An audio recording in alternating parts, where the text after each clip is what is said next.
coming. On weekdays during business hours, the public transit operator will order a lift for you to get to work if your bus isn't showing up or they're short a driver. Tuesday, I'm at the bus stop after checking multiple times if my bus is coming, only to find out that it wasn't. They ordered me a lift, and this nice older gentleman was my driver. We had casual conversation, and he started to ask personal questions. I'm a bartender, and I'm super friendly already, so I didn't think his questions were ill-intentioned. Told him I'm not married and that I'm pretty much a loner. I basically go to work and go home and spend time with family. He then says I'd marry you in a heartbeat. Again, I'm just thinking he's being funny or nice. I asked him to drop me at the downtown grocery so I could pick up some things I needed for work. When we stopped, he said he was joking and that he's married and has a son my age. Asked if I was interested in maybe meeting him, since I have a terrible track record. I figured it wouldn't hurt meeting someone out of my circle and comfort zone, so I gave the man my number and we parted ways. Oh, girl. Girl. The next morning he texts me and asks if I need a ride to work. I told him he didn't have to do that and that I was sure my bus was running. He said it would be his pleasure and he picked me up at my house at 3 p.m. Then about an hour later he asked if I wanted to have lunch with him before work. I told him that I was busy and I couldn't do that. He said, okay, see you at 3. Did you not hear her say no? He shows up at 3 and lets me know he's outside. While I'm finishing getting my things together, I open the door and he's starting to walk up the stairs to my house. I told him I was ready and we could head downtown. When I get in the back seat, he turns around and says he has a confession. He told me from the time I took off my mask, his heart danced like a butterfly. He said that he hasn't been able to stop thinking about me since the day before, and that he'd love to spend time with me and that he'd pay me for my time if I spend a day with him. That's when I started to feel super uncomfortable. The whole ride was making me cringe, but I know when you're in a situation like that with a predator, playing nice is safer than freaking out. True. He continued on the entire ride about how he loved me at first sight and wanted to make me his Lebanese queen. As we got closer to downtown, I started to feel relief. He dropped me off at my hotel and said, see you tomorrow. That evening at work, I checked my phone after a bust happy hour and he's texted me a couple times.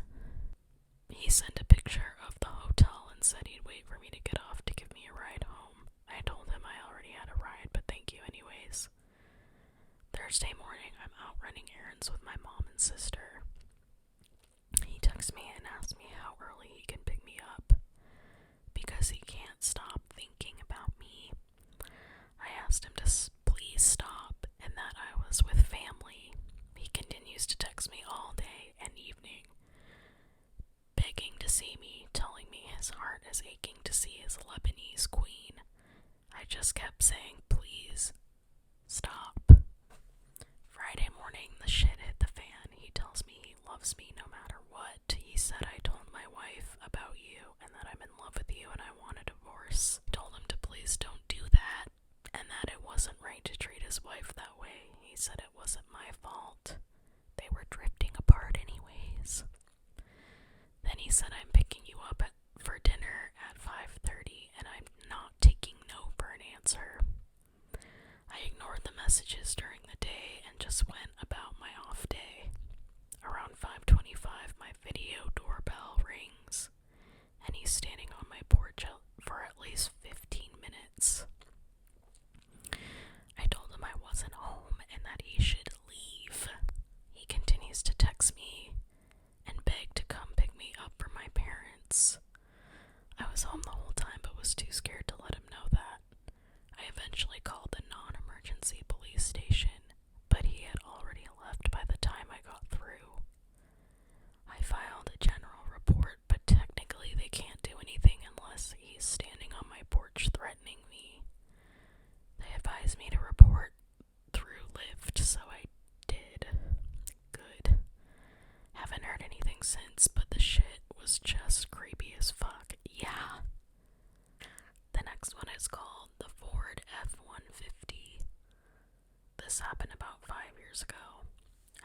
16 to 17 years old, I always enjoyed walking.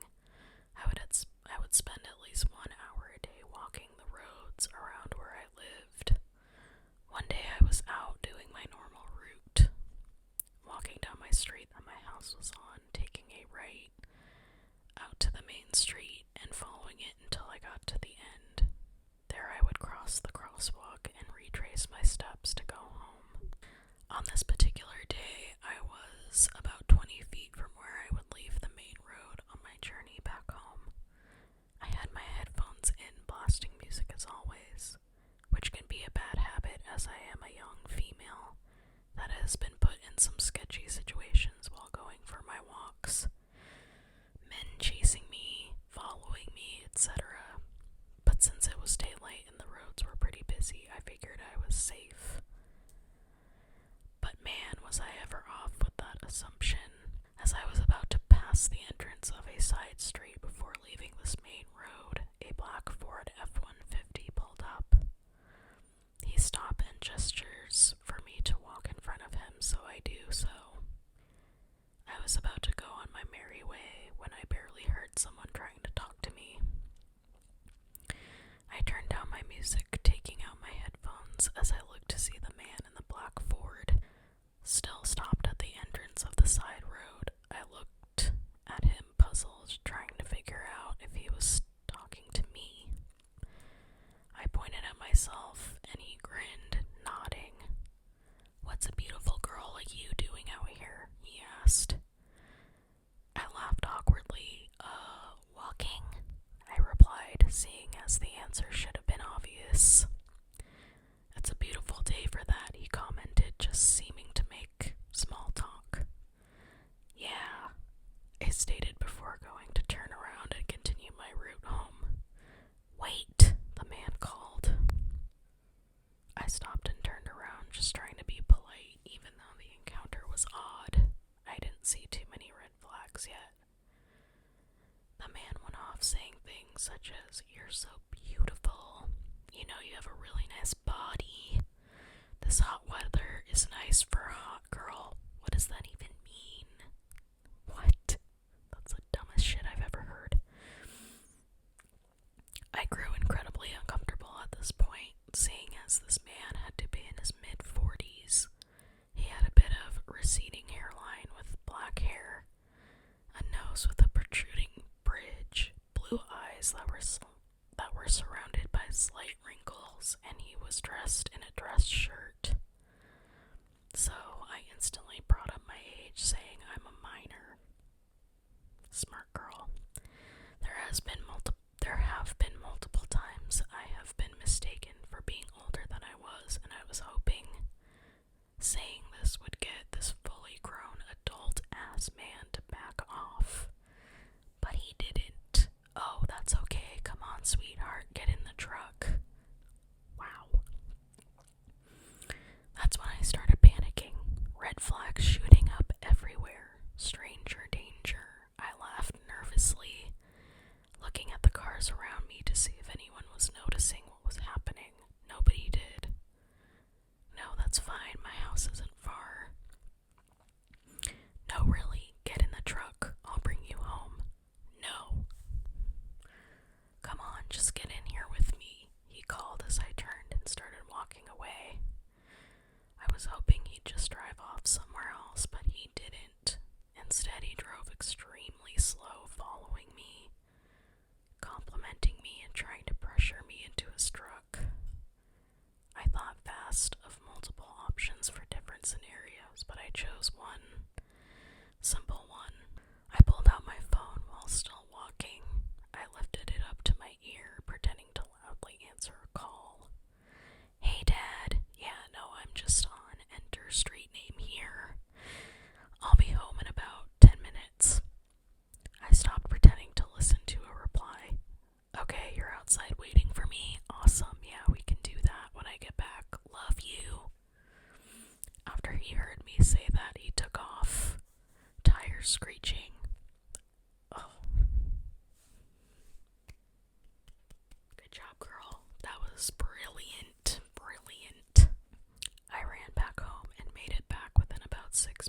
a call to the police, who showed up shortly after and took my statement and description. Turns out there was a man on the loose in my area who was exposing himself to minors and trying to pick them up for sexual acts, but they never actually found out who it was. So creepy man in the black Ford F-150, let's not meet again.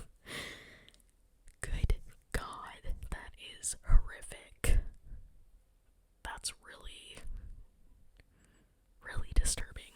But that girl was smart as fuck. Good job. I think she did exactly the right thing. The next one is called I Don't Go to the Coin Laundromat Anymore. A few months ago, I, 22, was at the local coin laundromat. I went late because I had been studying around 10 p.m. The laundromat is pretty small, closer to the edge of the beach town I live in. The town is pretty well known for drifters and people experiencing homelessness. Most people are friendly and there is a lot of drug use, but I've never really felt scared. Everything was fine until I went to move my laundry to a dryer. I was listening to music on my headphones, but not super loudly. Suddenly, I just got the feeling that someone was watching me. I can't really explain it. I just felt the presence. I turned around and there was a man standing just a few feet away from me. He was a white guy with pink hair, wearing a full face mask, like a ski mask, a hoodie, gloves and sunglasses, even though it was dark out. The gloves and sunglasses especially immediately made me feel uncomfortable. I thought maybe he was a drifter or high, but I didn't want to be rude. I just tried to laugh it off and told him he surprised me. He immediately started talking. A lot of it was disjointed and just didn't make sense. He was talking about coming up from Brazil to bring his brother money to get a classic car. None of it made much sense, but he would ask me questions and wait for me to respond. So I tried to just play along. I still thought he was probably just high or something, but he was standing between me and the only door. And I started getting this gut feeling that he was blocking the door on purpose, not just accidentally as he talked to me. He was getting closer to me as he talked, and the feeling got stronger. Logically, something was off, but mostly I just had this feeling in the pit of my stomach that I needed to leave and keep him talking until I could. I started to edge to the side, but he stayed in front of me, and the feeling got more intense. I started to grip my keys in attack position just in case. He talked more, and then backed off a little. He took off his backpack, which was a child's unicorn backpack, and set it on a dryer nearby. I looked over to the door for just a second, and when I looked back, he was pulling something I couldn't see out and holding it to the side, behind him where I couldn't see it. But I did see what was in his backpack: duct tape.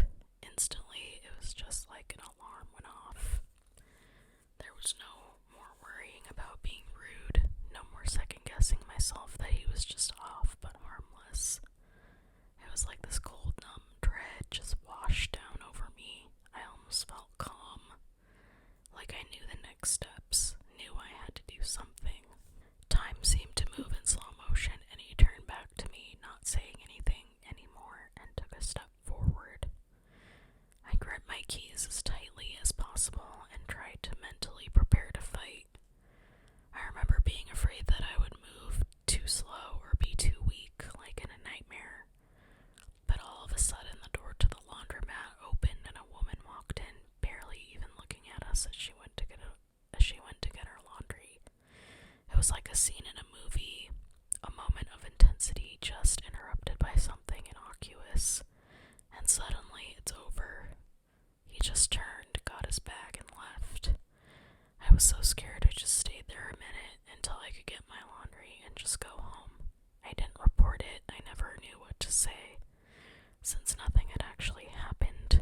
But when I think about it, I think the scariest thing is that he left as soon as someone walked in. If he was just crazy, it wouldn't have mattered. I think a stranger's laundry timer saved me from something terrible. I don't go to the laundromat anymore. I joined a laundry service. The extra cost is worth it to never go back. So the man with the pink hair and the unicorn backpack, let's not meet again. The next one is called What Are the Odds? This happened a few years ago when I was about 15 years old. It was a pretty common occurrence at the time for my family and the families of my two best friends to go out for dinner. During one such time, my best friends and I decided it would be more adult and cool for us to sit away from the rest of our families and to go eat and chat at a separate table. We were a couple of young teens having a fun time. That's when one of my friends, Jenny, whispered that the guy sitting at the table next to us seemed to be staring at me. Slightly turned my head and realized that he did seem to be looking at me, but brushed it off. I mean, we were at a restaurant. People looking around seemed normal and innocent enough. As the time progressed, my other friend Gabby also noticed the man staring at me, and we began to get a little more concerned. He had seemed to have finished his food a long time ago, but just continued sitting there watching us, especially me. The man seemed to be in his 30s, and his expression was starting to creep the three of us out, but we decided not to do anything in case it was just us overthinking. Eventually the man did pay and leave, and we felt relieved. But as soon as I took my first bite of food, Jenny motioned to me frantically. We were sitting by a window, and as it turns out, the man had left the restaurant, but he hadn't fully left the premises.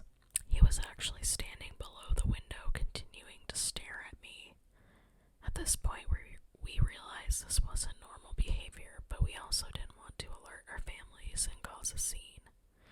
So we kept eating, but also kept our attention on the window.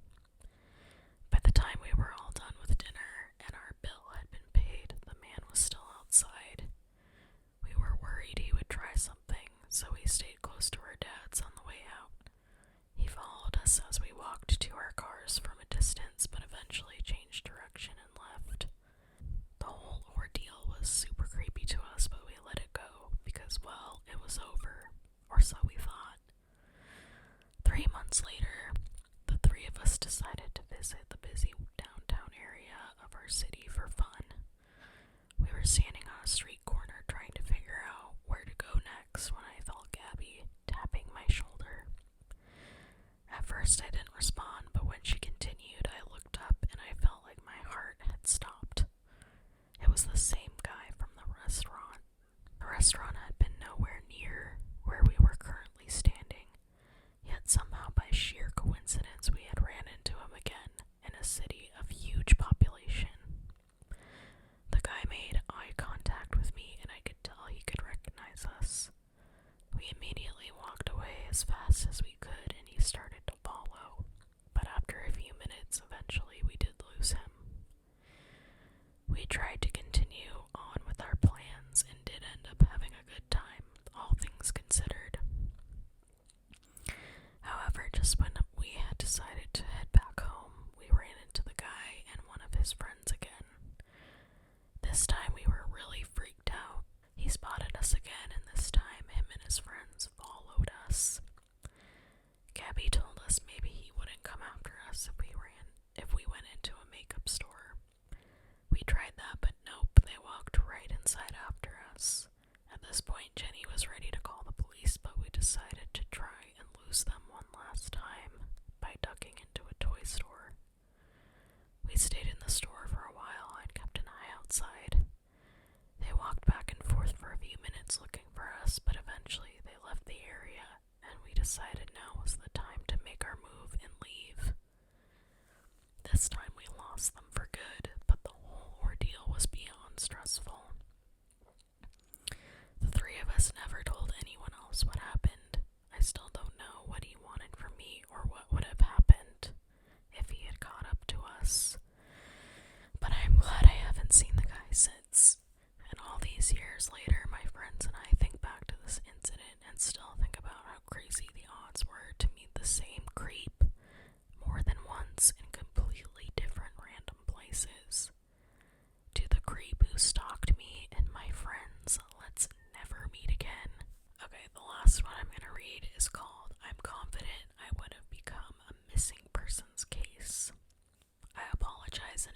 since I'm not a good writer, but I'll do my best to share my experience. To better paint the picture, here is a description of myself at the time of this incident 3 years ago. 5'5", 26-year-old woman, medium length, bleach blonde hair, curvy, 175 pounds, wearing black high-waisted tights and a pink crop top. 3 years ago, I was walking home late at night from my friend's house. It was dark, and at the time, I lived in a rough part of a large city. I've had many sketchy situations that I have gotten myself out of, so I guess I felt sort of invincible, like nothing truly scary could happen to me. When I walk alone, I always stay very alert and aware of my surroundings for my own safety, just in case. About halfway home, and roughly 10 minutes to my apartment, I noticed a van started tailing me. I was used to this, since in my city, it is very common for a young woman in a rough area to get propositioned for sex. It's embarrassing how desensitized to this I was. I did my usual and crossed the road so that I would be walking beside the traffic heading in the other direction. I wasn't scared, just annoyed. The van then turned down its side street, then back onto the road I was on and pulled up to me. At this point, I still wasn't scared. Again, this had happened so many times, and it never mattered if I was wearing something that showed more skin, or if I was wearing a winter coat zipped from just below my chin all the way down to my ankles. That area is notorious for that type of activity. I decided to be firm and told the person sternly, "I'm not interested." I noticed there were 2 men in the van. They looked almost identical and may have been twins or brothers. Both men had a very, very dark complexion, dark eyes, and dark short hair. The van didn't move. I was super annoyed and crossed the road again to get away. At this point, I figured this would be enough for them to stop following me. They didn't. They kept circling back every time I crossed the road. I've never had to put that much effort into getting a horny pervert to leave me alone, so this is when I started feeling unsafe. They zipped by me at the speed the traffic was flowing in, and I yelled for them to fuck off. I thought it finally worked. It had been 3 minutes and I hadn't seen the van, so I thought I was in the clear. Just in case, I pulled my phone out and was getting ready to call my sister that I lived with. Just then, the van pulled up to me very quickly, and before I could even blink, one of the men jumped out of the van, opened the back door, and approached me quickly in an aggressive manner as if he was about to scoop me up and throw me into the vehicle. The traffic in that area is very inconsistent. It was dead, and I imagine that is what they were waiting for. Just as the man was about to place his hands on me, I tilted my phone and said, "You're being filmed in my live video chat. I gave my friends your license plate number, and the police have been notified." I was so scared, but I didn't let that show. I stayed as calm as I could. The man paused like he was considering if I was bluffing or telling the truth, so I've tilted the phone more, as if to give the fake audience a better look at him.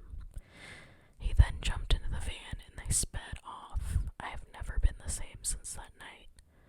I'm afraid of walking alone now, even in the daytime.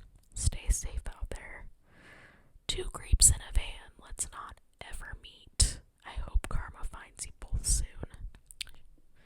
She is also very, very smart. That's thinking really quickly. I don't know if I would have been able to do that. I'm so glad that she was able to think quickly and save herself.